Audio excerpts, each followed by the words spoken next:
Welcome to Popternative, where we dive into topical discussions from the worlds of pop culture, social media, and sports.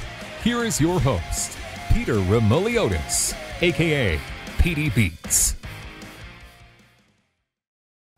Hello and welcome to the Popternative podcast, the podcast and talk show where we have digital discussions in the worlds of TV, film, music, pop culture, social media, news, everything really depending on the guest. We talk about it all. As always, I'm your host, Peter Remoliotis.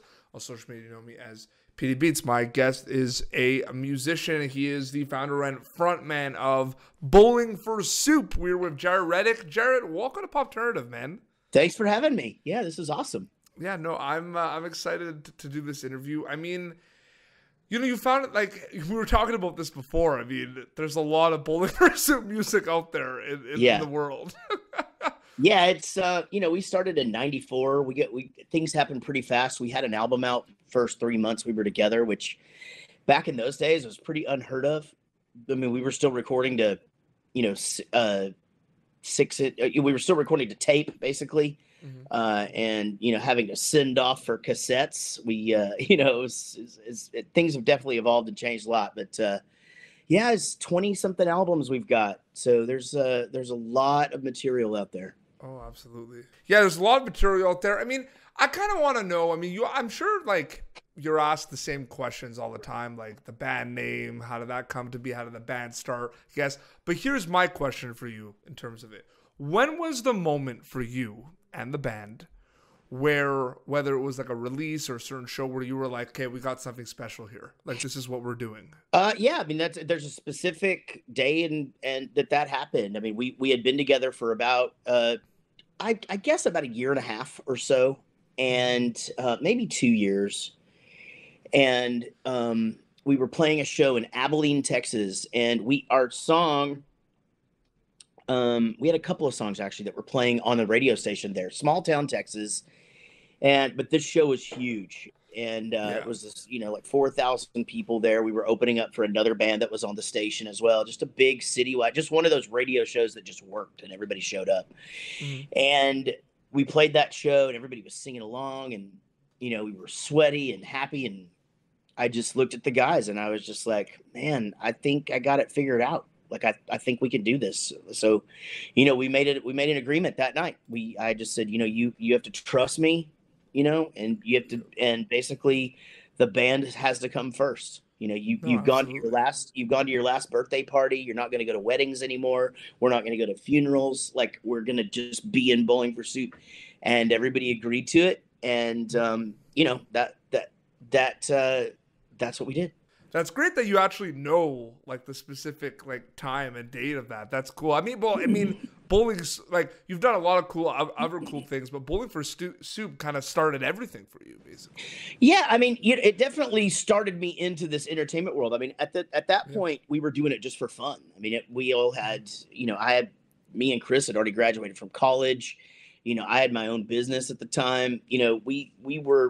This literally wasn't what we were going to do with our lives until that night. And then everything changed as far as, priorities and, what was important to us. It is that day where we, threw everything into the band, and, we gave up a lot, cost us a lot of relationships, cost us a lot of, probably family time and things like that. But the idea was like, look, there's 4 of us and we have a guy that's on the road with us helping all the time. That's 5 people. If you have 2 things a month, you can't go play a show because of, we're not going to be playing. So you just got to say no to everything. And if it just happens that we're going to be home, you can go. But otherwise, no. When people say that Bowling for Soup are like the pioneers of like pop punk, or like the early 2000s pop punk, and they put you in that, like, that's some of important bands that mean a lot to them when they were growing up. I mean, I'm sure it makes you feel, I guess, old, right, when they use the term pioneer. Yeah, what I mean? But I mean, it must be pretty cool, man, to be referred like to that. Well, we are old. I mean, we've been around, the band's been around 26 years. There's guys in bands that are doing well that were born after we started this band, I mean, so, I think that sort of was one of those things where we kind of always knew where our place was. But I mean, it wasn't something that we really needed to hear all the time. But we went to I think it was around 2000 and I think it was 2014 maybe. We did a couple of Warped Tour dates, and the band that we had played Warped Tour a bunch of times, and we through all of the changes and all of that. And 2014 though, I mean, the bands were just really, really heavy, like heavy, like Asking Alexandria and that kind of stuff. Oh yeah. And I remember thinking, and we talked about it, like, these guys are gonna hate us, like this. I mean, we're gonna be like, this is gonna, and it could not have been further from the truth. It was like all of those bands were freaking out because we were there, and they're just like, I can't, I learned to play guitar, play into this, and so you're an important band, man. You are. Yeah, I mean, and so that's kind of when it all started to sink in, that we had helped pave the way for the genre and all of that, and it's a very cool club to be in. I will say that that it's pretty cool. Dude, I was just talking to my friends about Max Keeble's big move, and we were talking about one of the big things we love about that is Greatest Day. You know what I mean? Greatest Day, I feel like what's really cool about Bowling for Soup, and I would love you to kind of elaborate and give your thoughts on this, is you have like a lot of songs that were featured in movies and TV shows. Like, it's not just like one or two songs or soundtracks. Like, that's what I think is really special. You know what I mean? If you think about it? Yeah, a lot. I mean, it's we have, a lot of soundtracks, a lot of themes, things like that. We very, very lucky. There was a few years where we were just sort of that band, like we were, like, music directors had kind of caught wind of it, and they were like, we need a band that can turn this around, really quickly and make it sound like this. And, we were just the band that could do that. I remember going to see, it was kind of cool, right? Because I'm a 91, right? And Cursed, Wes Craven's Cursed, Christina Ricci. Yeah. I remember that was one of the first kind of like horror movies that I was kind of allowed to go see, right? And like, you guys open up the movie with Little Red Riding Hood. Like, that's pretty cool, man. So those are those things, like, when you're when you're talking about our history and things like that, where you're just like, I mean, Wes Craven came in the studio while we were doing that song and like sat and listened and just talked and hung out with us, and then we got directed by Wes Craven. Like, it's like, I mean, those are those things where you're just like, it's unreal. You just sort of look at each other going, this is weird. I mean, this is our life, and my wife says it all the time, man. It just, something will happen. It's like somebody will text me, or, out of the blue. Like, I was just texting with Mike Eli from the Eli Young Band, which is this big country band from here, and they're huge if you're into country. And she just, anytime that's happening, she'll just go, your life is weird. And she's not wrong. Like, it's just because of all of those things, again, Wes Craven and Phineas and Ferb, and just it just goes on and on and on. Yeah, no, it's Jimmy Neutron. Jimmy Neutron, yeah, Scooby Doo, Freaky Friday, actually. So much. That's the Freaky Friday gold record right behind me, right there. That's that right there. Amazing. Well, I mean, the most important one is Max Keeble. Yeah, and I'm excited because that's one of my favorite movies. So I've interviewed two people involved with that movie now. So I interviewed you, and I interviewed Jamie Kennedy, who's the evil ice truck man. Yeah, nice. Yeah, ice cream truck guy. Very cool. Yeah, that one was one of those ones where it was just like they heard the song and just put it in there, and the movie did great. And one of those ones that just kind of got bigger and bigger as kids started to discover it. Yeah, absolutely. No, it's unbelievable. And it's just like, I don't think like Bowling for Soup, Good Charlotte, Simple Plan, Sum 41, Blink-182, those bands aren't going away ever, and I'm okay with that, and I love that. Like, they're not going, you guys, like, Bowling for Soup's not going away. No, like, I'm telling you right now. I think that there was a time where it sort of felt like, okay, there's kind of a dip in this or whatever. It does it now. I equate it to just the pop punk genre being like hair metal or 90s hip hop or grunge. Like, it's just a thing where people are going to just always like it. Like, you're going to have these people who sort of just discover it. Like, it's still a thing. Like, it's every day somebody is on Instagram or something going, dude, I just heard of you guys for the first time. And, that's amazing and awesome. And I just think our genre is consistent enough to where it will just absolutely, keep going. But yeah, all the bands you mentioned, Newfound Glory, like everybody that's still out there killing it. Yeah, but it's funny too because like High School Never Ends is that song. Like when I first heard that song, you know what I mean? Like the chorus hits pretty hard. Like it's a pretty, you know what I mean? Like it's like, I wouldn't say like it's like a heavy song, you know what I mean? But it hits like it's a heavy, it's a punch to the face almost. The beauty of this genre is that we can do so many different things and it doesn't feel odd. It's like we whether it's there's just a lot of different places we can go. We have a lot of freedoms as far as music is concerned. Absolutely. So talking about Bowling for Soup, you have done as Jaret Reddick a lot of other really cool things as well. You know what I mean? You do your own podcast, you produce, you were the voice of Chuck E. Cheese. Yes. Yeah. For you specifically, did you always know that you were kind of like wanted to do that? Like you were gonna have your band, but you knew you were gonna do other projects and have other creative flows. Like, did you know that was like part of the car, like in the cards? Well, once I was in the band, it was like, okay, I'm on borrowed time. Eventually this is gonna run its course. And then the Grammy happened, the Grammy nomination, and then a couple, a few hits, and then a few more hits. And then it was like, okay, I got tattoos on my arms now. I guess I'm going to do this. And, but my fear is that, it's not easy to make a living being a musician or being in a touring band or whatever. I mean, despite what people think, the 90s bands were the last bands to make all of the money. Like those of us who are in where we are now, like there's bands that made tons and tons of money, but we're not one of them. File sharing pretty much shut that down for us as far as, album sales and stuff. And we, I had kids, so we couldn't stay on the road 2 years at a time and go to, so, the reason I bring up economics is because that sort of is the answer to your question. I decided, my manager actually just one day we were talking about it and I said, there's no way I could sustain this kind of income and take care of my family for years and years to come. And he said, you need to look at it like, instead of, because there's so many things that I wanted to do and could do.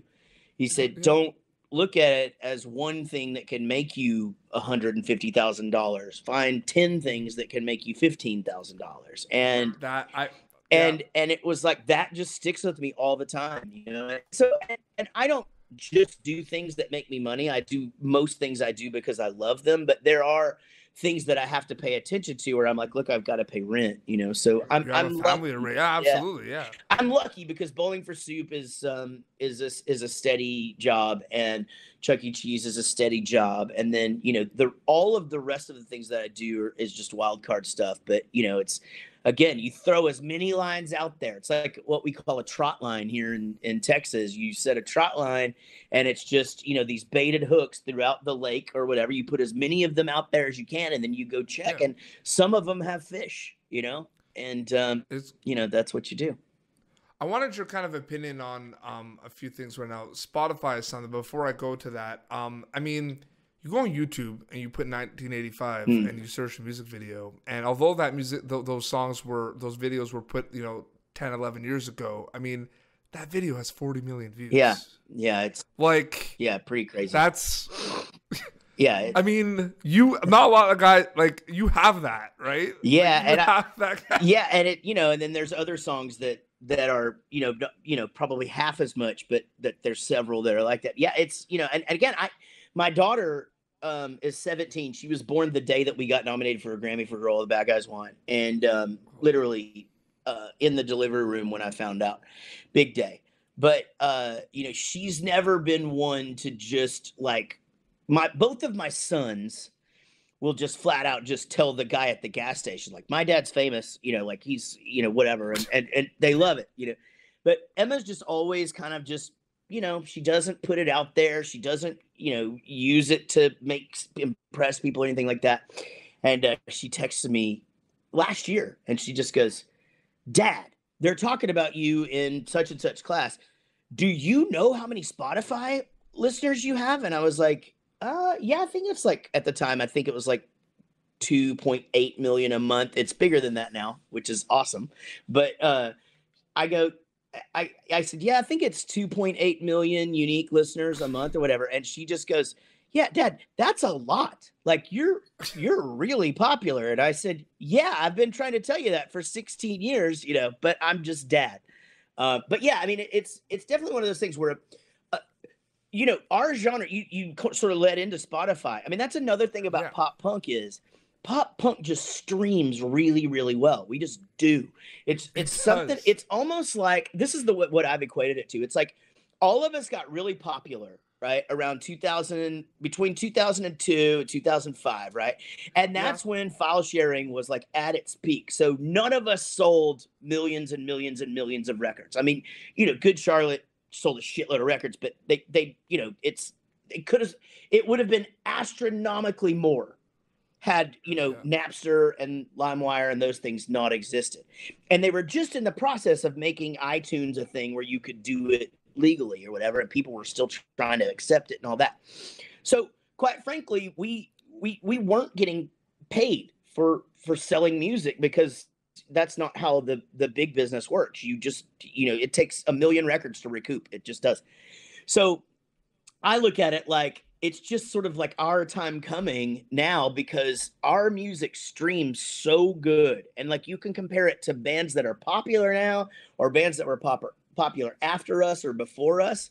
And are like, you'll just, again, pull up Simple Plan, Newfound Glory, Bowling for Soup or whatever, and compare it to something that we stream so well. I mean, like we blow rock bands away. And it's awesome. So it's one of those things where I guess it's just it sort of just came to it's our time.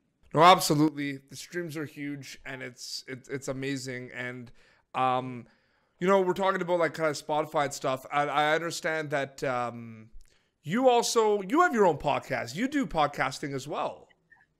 I do. I have, three. I have Rockstar Dad Show, which is Gary from Bowling for Soup and myself talking to other dads from music or actors or comedians or just even our neighborhood. Yep. Just talk about, being dads, but, music slips in there. And then I have Jaret Goes to the Movies, which has been going 5 years, 237 episodes. Wow. And that's, kind of on a new level now. We got some new cast members, and everybody's kind of really feeling it. And then we do my friend Daniel and I do one called the BFS fan page Rampage, which is catered all towards Bowling for Soup. Yep. So yeah. No, absolutely. Who would be the prom queen now if that song was like who would be like, would it still be Reese Witherspoon? Like who would be the prom queen? Man, I think she's still the prom queen. Yeah, man. She's just adorable. It might be. It actually might be. What's her name? What's the girl? She's in everything. Kristen Bell. Yeah. She might be the prom queen now. Actually, but it's funny because you did like a updated version of like Girls All the Bad Guys Want, right? Like a Post Malone. I saw that from a couple years ago. Yeah. And that, I thought that was pretty cool. You have like listening to Bring Me, and I heard that and I started laughing. I'm like, it's so true.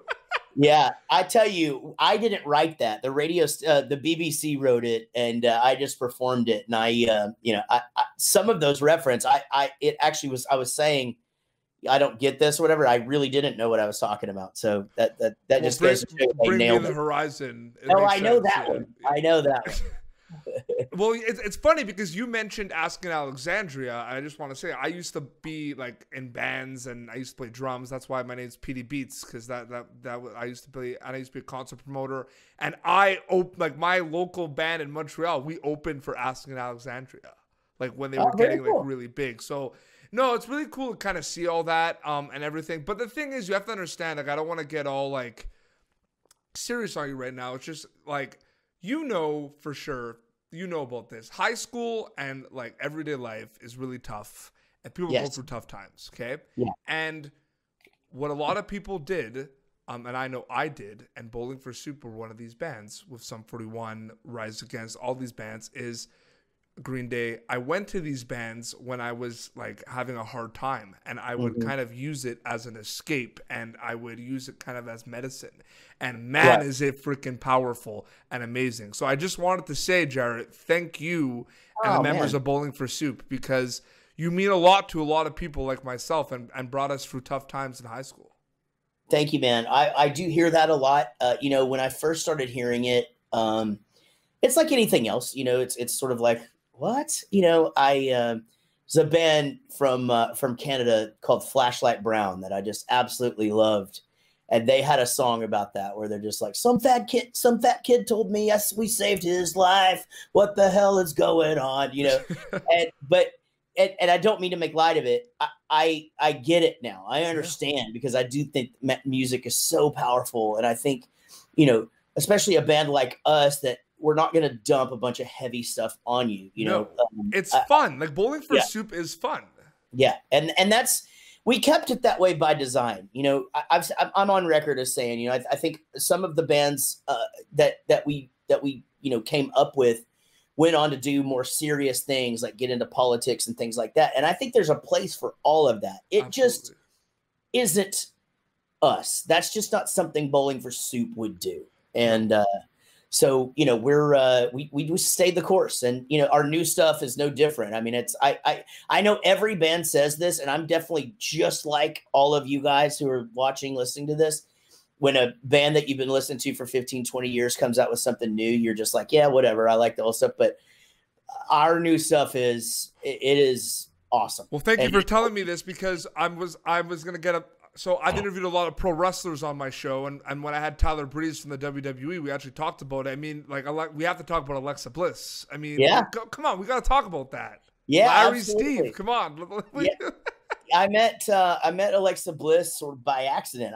I took my son, my 14-year-old, I guess he was around 11 at the time, and I took him to a wrestling event, and I really wasn't into it, but he was starting to get into it. And Alexa Bliss came out to wrestle, and I said, "Oh, I think that girl likes my band."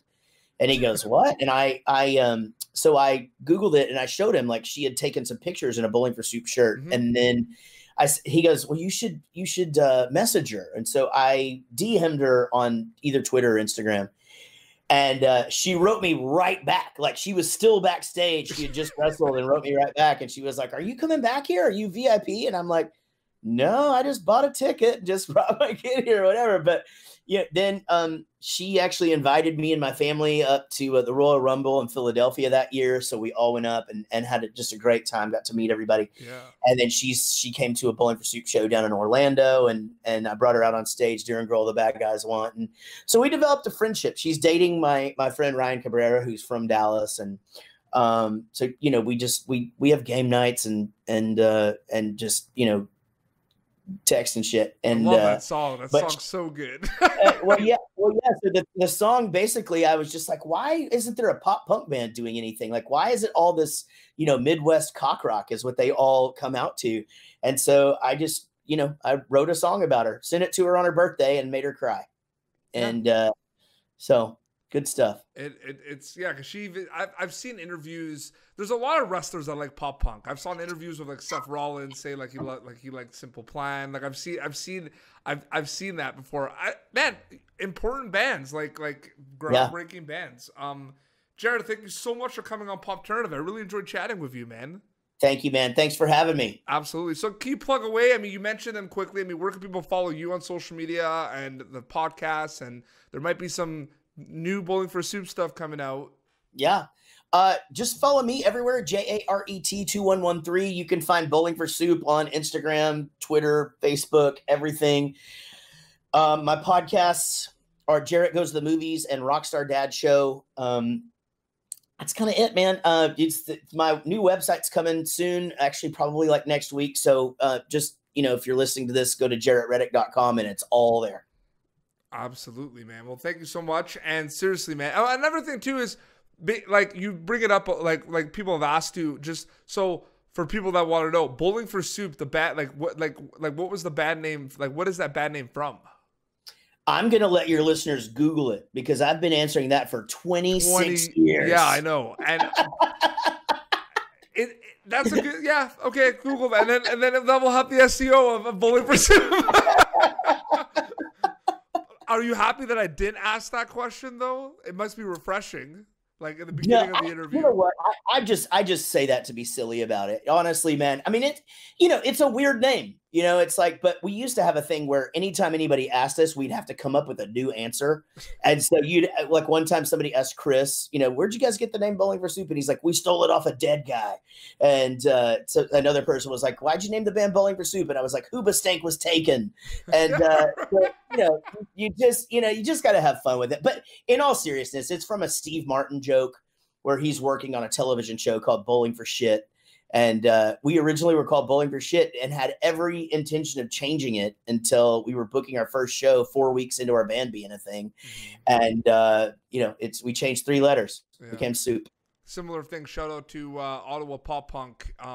We Were Sharks. They're originally called Sharks with exclamation mark, and they found out there was a band called Sharks in the UK, so they changed their name to We Were Sharks. So that's a brilliant name. Yeah, absolutely. Thanks again, man. This was a blast. I really appreciate it. Thanks for having me, man. Yeah. Well, this has been Popternative, youtube.com/Popternative for previous episodes. And until next time, this is Jaret Reddick for Bowling for Soup and PD Beats signing off. Thank you for tuning in to Popternative. Make sure to check out our past episodes of Popternative on YouTube. Be sure to like Popternative on Facebook and follow us on Twitter. This has been an Autograph Communications production.